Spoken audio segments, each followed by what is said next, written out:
Luke Skywalker was just a farm boy. Did you ever gaze at the golden movie Star Wars, or perhaps glance at it in one of the reigning cinemas? So many memories it gave viewers to live by. From behind the scenes to its actual screenplay, the storyline blew viewers' minds, and they couldn't get enough. However, if you think all you know is all there is to Star Wars, then get ready for a wild shock. Brace yourself, and let's run through 20 weird facts you didn't know about Star Wars. Number 20. Lucas went through many hurdles to get the film made. How Ben related to all that, how the Emperor came to power, and that ended up being the base. Not every movie comes with a difficult bargain, but did you know that Star Wars, as amazing as it is, came with so many struggles that almost prevented it from becoming a finished project? In 1973, Lucas undertook a film project called American Graffiti, a coming-of-age drama set in the 1950s Americana. The movie was a hit, so much so that the success exceeded many expectations. On a budget of about $777,000, it made a profit of about $150 million while concurrently giving visibility to the movie director George Lucas. Following the success, United Artists invited Lucas for a heart-to-heart talk, which ended with him sharing whether he had any more ideas. Thrilled by that question, he unraveled the idea of a space opera that's a bit like a Western, a bit like James Bond. He presented a 14-page treatment called The Star Wars, and the committee approved of it. So did Universal, and so did Disney. However, in a twist of fate, a division of Paramount called the Directors Company gave the treatment to Friedkin, and he made derogatory remarks about it. Francis brought us the script, and I said, "What the hell is this shit? Who's going to direct this?" Francis said, "George," and I said, "I don't think so." I didn't believe George could pull it off, and I was wrong. Unbothered about the later outcome of his proposal, Lucas unleashed the idea to the head of 20th Century Fox, Alan Ladd, and a timeless, beautiful piece, Star Wars, became a reality. Ladd said, "I had no idea what George was talking about, but I knew he was talented, so I invested in him." And he greenlit the film with an $8 million budget. Number 19. The opening crawl was the creativity of one of Lucas's famous filmmaker friends.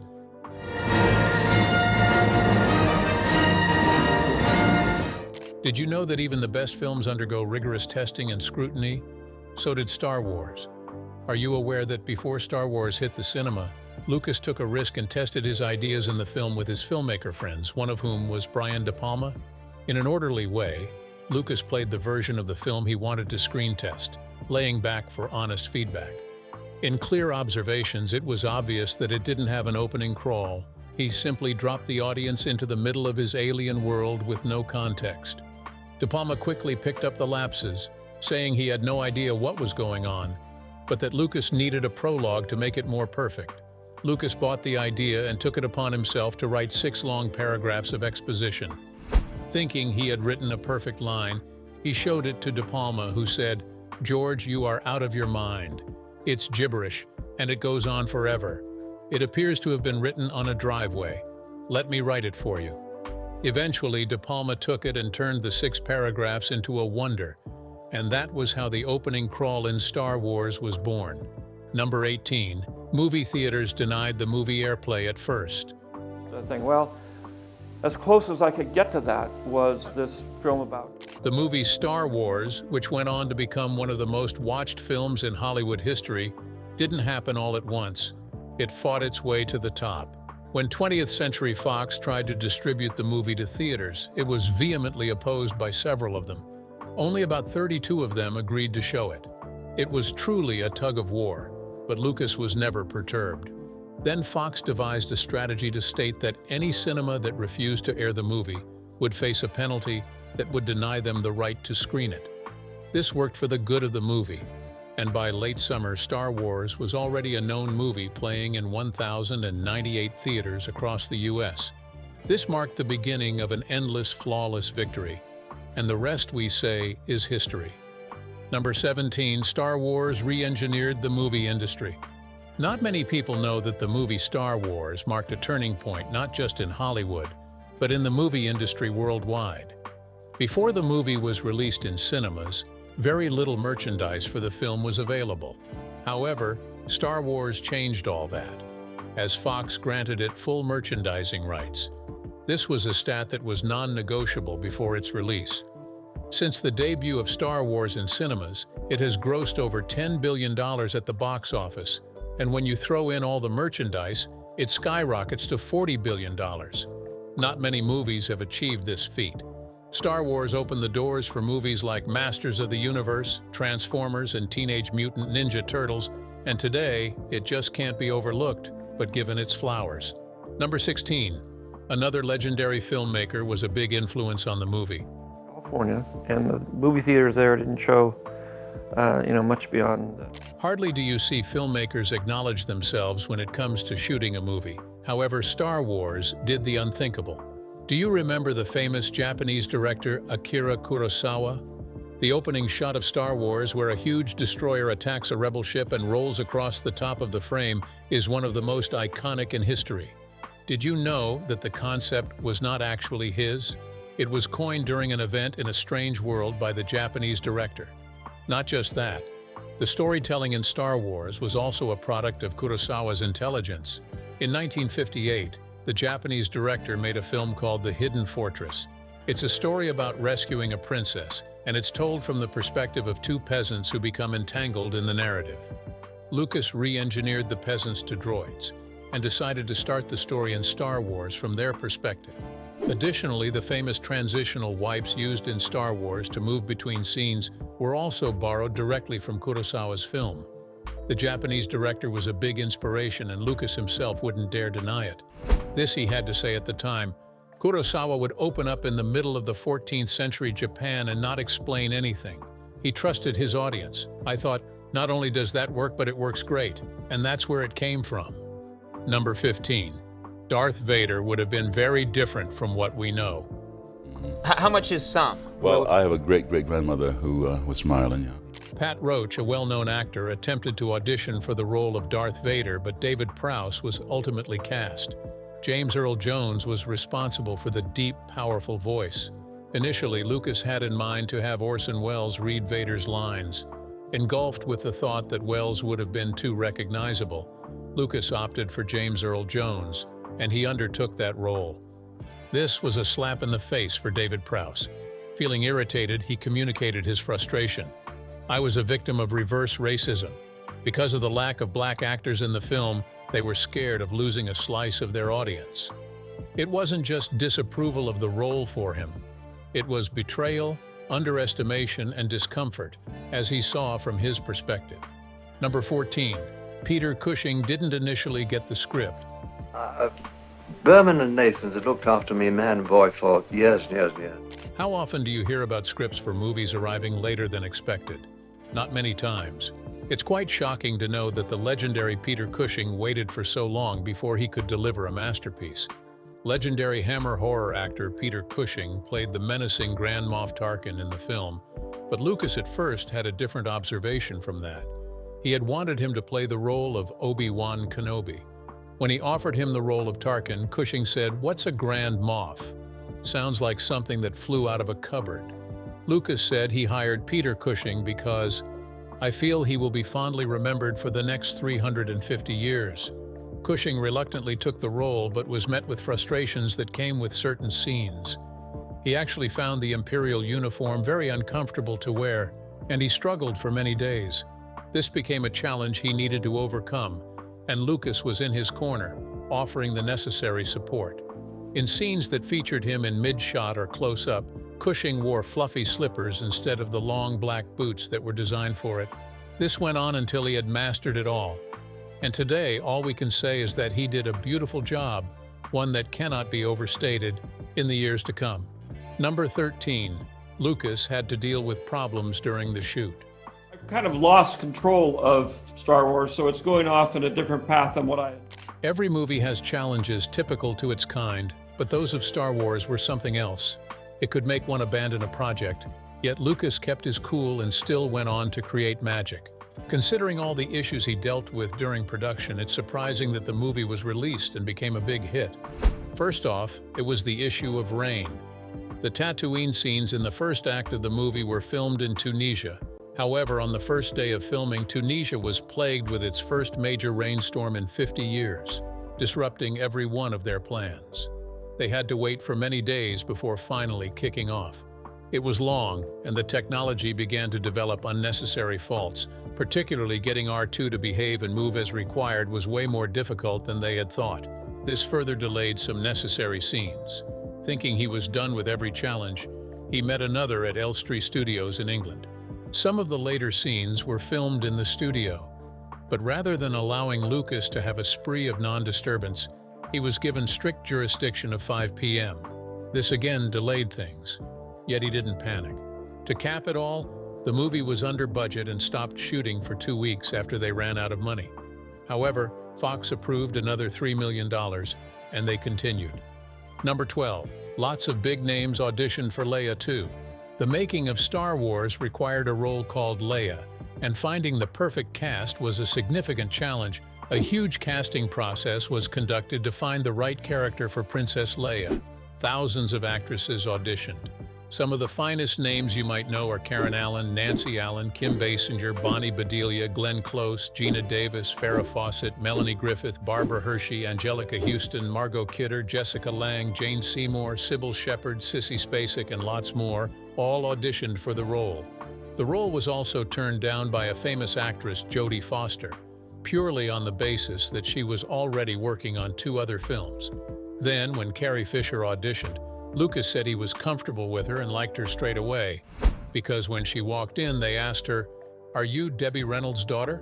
And she replied, "No, Debbie Reynolds is my mother." Debbie Reynolds was a phenomenal Hollywood star in the 1950s who always nailed a role. She appeared in the movie Singin' in the Rain in 1952. Number 11. Fisher and Lucas had run-ins over Leia's hair and outfit. You know, so celebrity is a hero, that is completely. It's not unusual to let your guard down as a cast member when given a role in a movie, but in the case of Carrie Fisher, it just wouldn't click at first glance. Princess Leia had a very famous hairstyle, but Carrie Fisher didn't buy the idea. She never liked it, and used to tease Lucas on the set by calling her hair the buns of Navarone. She said, "I'm not sure why, but George would hate it when I said that." Of course, that just made me say it all the more. Fisher wasn't comfortable with her costume because Lucas wouldn't allow her to wear underwear, which she found a bit weird. Her gestures on several occasions said it all, and when she couldn't hold it any longer, she vented her frustration. Fisher also joked, "As we all know, there is no underwear in space," and also said that Lucas explained this to her by saying, "In space you become weightless, but then your body expands, but your bra doesn't, so you get strangled by your own bra." Years after the movie was released, she also had something to say concerning it in her memoirs. "I want it reported in my obituary that I drowned in moonlight strangled by my own bra." When she passed away in 2016, some online publications reported on this headline. Number 10. Han Solo could have been very different. From the very onset, Lucas had something else in mind when it came to Han Solo. He said he had based the personality on his most revered filmmaker friend and close buddy, Francis Ford Coppola. He was consumed with the idea that he never thought of anything else but incorporating his thoughts into reality.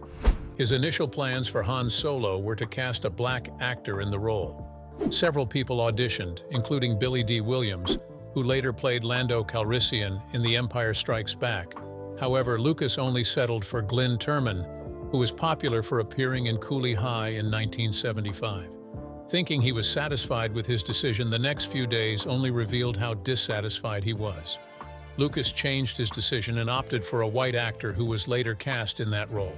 The new audition witnessed some phenomenal actors in Hollywood, including Kurt Russell, Nick Nolte, Christopher Walken, Sylvester Stallone, John Travolta, Chevy Chase, and James Woods. Before then, Harrison Ford had worked with Lucas in American Graffiti and The Conversation in 1974. They had a bond that grew beyond roles. Due to their previous acquaintance, Lucas asked Ford to help out in the screen test for Luke and Leia and also read the part of Han Solo. Fortunately, during the test, it became clear to Lucas that Ford was a perfect match for Han Solo. Number 9. Luke could have been played by Freddy Krueger.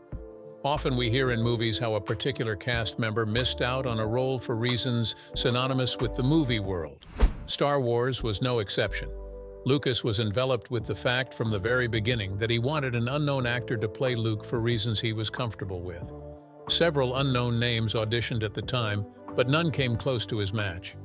William Catt, whom Brian De Palma cast in Carrie, was a contender, and Lucas also considered Charles Martin Smith. Both of them had worked together on American Graffiti, and Martin Smith was a popular figure known for playing Oscar Wallace, the accountant in The Untouchables in 1987. However, Lucas remained inconsiderate in that regard. Additionally, Robert Englund auditioned for the role of Luke. He gained fame in the 1980s for portraying the iconic horror villain Freddy Krueger. He certainly caught Lucas's attention, but after his audition, Englund communicated with his friends about how badly he had performed. However, he said to one of them, who happened to be an actor, "Actually, I think you would be a really good fit for it." To his greatest shock, that pal was none other than Mark Hamill. Number 8. Carrie Fisher and Harrison Ford had an affair during production. Value and what she brought, not just to Star Wars, but to all of our lives. Did you know that Star Wars witnessed some sort of infidelity during its filming? It wasn't a planned scenario, but things just happened and they slipped into each other. At the time, Harrison Ford was 33 with 3 kids, and Carrie Fisher was 19. Both were also married. As the days went by, the initial spark between them grew, and they fell deeply for each other. For 3 months, they enjoyed each other's company, never letting on, as their affairs were kept private.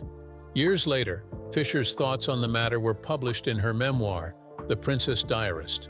There is also a poem she wrote in the memoir about Ford, even at the end of their relationship, and without exaggeration, it reflects the burning love she had for him. "The compromise I made was not an easy thing to do. It was either you or me, and I chose you. Although far from a joker, you spoke in wry riddles. I could have given you so much, but you wanted so little. I thought you might supply some tenderness I lacked, but out of all the things I offered, you took my breath away, and now I want it back. And even years after, it still rings like a bell in the hearts of many." Number 7. Alec Guinness wasn't Lucas's first choice for Obi-Wan Kenobi. From the very start of Star Wars, Lucas knew that Obi-Wan was going to change the perception of the movie and wanted a known actor to represent that role. Inspired by his very good mentor Kurosawa, he thought about starring Toshiro Mifune, who was a regular cast member in Kurosawa's movies, so much so that he had been involved in 16 of his films. However, according to an honest observation from Mifune's daughter, Mifune rejected the part because, in her words, he was concerned about how the film would look and that it would cheapen the image of samurai. At the time, sci-fi movies still looked quite cheap as the effects were not advanced, and he had a lot of samurai pride. Unperturbed by his refusal, Lucas spread his tentacles to England and settled for the acclaimed Alec Guinness to play the role of Obi-Wan. Previously, Guinness was the core of the moment because at the time he had won an Oscar for The Bridge on the River Kwai in 1957 and had been nominated for 4 more, as well as appearing in other classics like The Man in the White Suit in 1951, The Lady Killers in 1955, Lawrence of Arabia in 1962, and Dr. Zhivago in 1965. Guinness eventually agreed to become part of Obi-Wan due to 2 factors. First, because he was a big fan of Lucas's previous movie, American Graffiti, and secondly, because he read the script and said that even though he didn't like the dialogue, he thought the story was brilliant and had to play accordingly. Number 6. Inspiration for Chewie came from an unusual but familiar place. So, the movie did very well. Sometimes, strange ideas come from the strangest of places you wouldn't expect, but if you are sensitive enough, it could be a trademark that changes the whole scenario. Han's sidekick and co-pilot is the ever-faithful Chewbacca. His choice of role came from the strangest of reasons anyone would think of. How the character would look initially was a challenge for Lucas. He spun his head through several areas until he hit upon the extraordinary idea. Lucas took inspiration from his pet dog, Indiana, which is also the origin of the name Indiana Jones. When the idea was first presented to the executives, they questioned why Chewie was wearing no clothes. They made an indicting statement to Lucas. "We're not sure about him walking around naked all the time. Any chance he can wear Bermuda shorts?"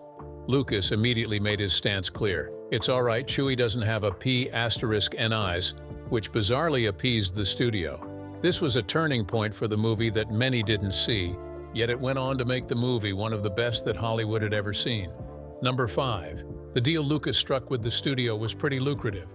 Did you know that the movie Star Wars changed George Lucas's life? Previously, he had been experiencing bits and pieces here and there, but never really hit the hallmark until the movie's inception. Lucas had an agreement to be paid $150,000 by Fox for writing and directing the film, but many did not know that it was based on two conditions. First, he would gain full rights to any sequel to Star Wars, and secondly, he would receive rights to all Star Wars merchandise. At the time, merchandise for movies was worth little, but Fox agreed, not realizing it would be in favor of Lucas. However, since 1977 to date, the movie has made Lucas $6 billion, making him the richest filmmaker of all time. Number 4. Lucas was inspired by one of his favorite TV shows as a child. It truly takes a lot of energy to revisit the past and create a masterpiece that will last for centuries. Fortunately, Star Wars broke that barrier. The original inspiration for Star Wars came from the Flash Gordon TV serials Lucas was exposed to in his early childhood. He even attempted to acquire the rights to Flash Gordon, along with Francis Ford Coppola, due to his deep affection for the movie. Lucas once said, "I especially loved the Flash Gordon serials. Of course, I realized how crude and badly done they were, but loving them that much when they were so awful, I began to wonder what would happen if they were done really well. I think we now know. He was so obsessed that he would do anything to secure that spot, except that the movie owners refused to buy his idea. So when he saw that he was not going to win the fight, he devised a strategy that ultimately benefited the movie. Looking at the prologue, you would see a yellow text scrolling up the screen and off into the distance. Lucas had no choice but to lift that from the old Flash Gordon TV serials, which he used to watch, as they started exactly the same way for a genius reason. Number 3. Lucas's original plan for the music was not to use John Williams. Most movie directors sometimes struggle with indecision, and ultimately just about anything can happen. Lucas was not in support of John Williams's emergence, but he didn't have a choice when he resolved to go with him. Originally, Lucas had planned to follow Stanley Kubrick's example with 2001 and not use an original score, instead opting for classical music to give the movie a grandiose feel. For many days he pondered this, but eventually settled for a different use and a different person. Confused as he was, Lucas communicated with Spielberg, who said, "You are making a very original film. You need original music to go with it." Spielberg had just worked with John Williams on Jaws, where Williams won an Oscar, and introduced him to Lucas. Williams, on the other hand, made an open proposal of using the 19th century classic romantic style with recurring use of leitmotif. He also took inspiration from classical pieces. Gustav Holst and Stravinsky were too. But for the main Star Wars theme, Williams borrowed from a 1942 movie called King's Row, composed by Erich Wolfgang Korngold. Lucas, still not satisfied, wanted the main theme music to flow perfectly into the 20th century, and beautifully, Williams composed something that was befitting in the same key. Number 2. Lucas wasn't exactly an actor's director. Different movies come with different charisma, and if you are not ready to be flexible, you will be stuck on a bad note. Lucas learned this lesson early in his career, and when the opportunity arose, he didn't bargain on hitting a star. Maybe because of the stress he was under, or perhaps because he considers himself an introvert. The main cast in Star Wars doesn't exactly lavish Lucas with praise when they talk about working with him. Mark Hamill has said, "If there were a way to make movies without actors, George would do it." The consensus among the actors was that they found Lucas to be very uncommunicative as a director. His direction would usually be one of two things, either faster or more intense. At one point during production, Lucas lost his voice, and the crew gave him 2 boards as a present. One said faster, and the other said more intense. After enduring all of this, he made up his mind to go down memory lane and change for the better. When he did, Star Wars came out beautifully. That's the game. You just have to give your best at all costs, and if you do, the sky will be your landing point. Number 1. Lucas's first drafts were very different from what ended up on screen. Change is constant, they say, and the movie Star Wars proved that over and over again. Lucas had to try and try again until he found what he was looking for. There were some drastic changes between his earliest drafts and what he eventually ended up with. It was not his initial bargain. Lucas's first treatment wasn't called Star Wars. It had a different name that resonated with what many never knew. His first treatment was called the Journal of the Wills, but after much scrutiny it received backlash, and the name Star Wars was born. Thinking that was the only change he would make, he began planning again. To his greatest surprise, he was making yet another change. The first sentence of this treatment was, "The story of Mace Windu, a revered Jedi Bendu of Opuchi, who is related to Usbi C.J. Thop, a Padawan learner to the famed Jedi." The first person who read this treatment was Jeff Berg, Lucas's agent. Berg gave just one note on the treatment: "I don't know what this means." After being told it was too confusing, Lucas changed the title from the Journal of the Wills to the Journal of the Wills, Saga 1, The Star Wars. At one point, the main characters were all robots.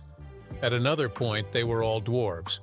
Luke himself was originally called Luke Starkiller, and at various stages he was a 60-year-old general and a woman. Han Solo was originally not human, but a huge green-skinned monster with no nose and gills. This and many more changes occurred behind the scenes until it became what we see now. Which of these facts shocked you to your bones, and on what grounds was it so? Let us know in the comments, and don't forget to hit the like and subscribe buttons for more amazing content. Before you go, watch the other videos on your screen.